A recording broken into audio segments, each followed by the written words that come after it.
परवेज खटक ने हुकूमत से मुज़ाकरात की खबरों की तरदीद कर दी। पीटीआई रहनुमा का कहना था हुकूमत से कोई मुज़ाकरात नहीं हो रहे, हुकूमत संजीदगी दिखाएगी तो मुज़ाकरात होंगे, इलेक्शन पर बात होगी तो मुज़ाकरात की मेज पर बैठेंगे।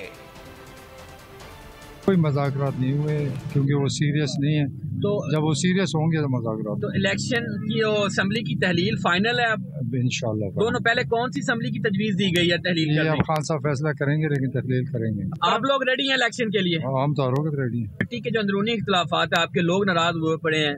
कोई इख्तलाफ पार्टी में नहीं है, एक इमरान खान है और सबको साथ खड़े। अगर हुकूमत की जानब से कोई राब्ता होता है तो फिर कोई पॉजिटिव रिस्पॉन्स दिया जाएगा। अगर इलेक्शन पे बात होगी तो हम बैठेंगे, अदरवाइज नहीं। अगर आपको ये वीडियो पसंद आए तो लाइक पर क्लिक करें।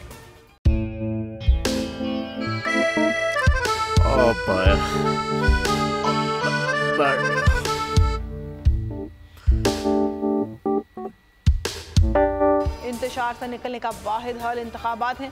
हकीकी आज़ादी मार्च आज रवा। खबर आयत के मुताबिक अगर आप उसको ये रिपोर्ट दे दें तो मैं आपको 3-4 सीटें दे दूंगा। मौलाना हाँ साहब, वो जो रिमोट हमें दे दे और वो जो नीली पीली चैनल है वो लगाए। जाओ शबाज, हम ऐसा टीवी देखते ही नहीं जिसका रिमोट हमारे हाथ में ना हो। और यहाँ पे कोई 2 नंबर ही नहीं चलेगी। और हम कोई गुलाम है जो आप रिमोट मांगे हम दे दें? Absolutely not. यहाँ पे सिर्फ पाकिस्तान का नंबर 1 चैनल चलेगा, बोल, जो हकीकी सहाफत की जंग लड़ रहा है। पाकिस्तान के लिए कोई और नहीं, सिर्फ बोल खड़ा है। आप सब भी बोल देखें।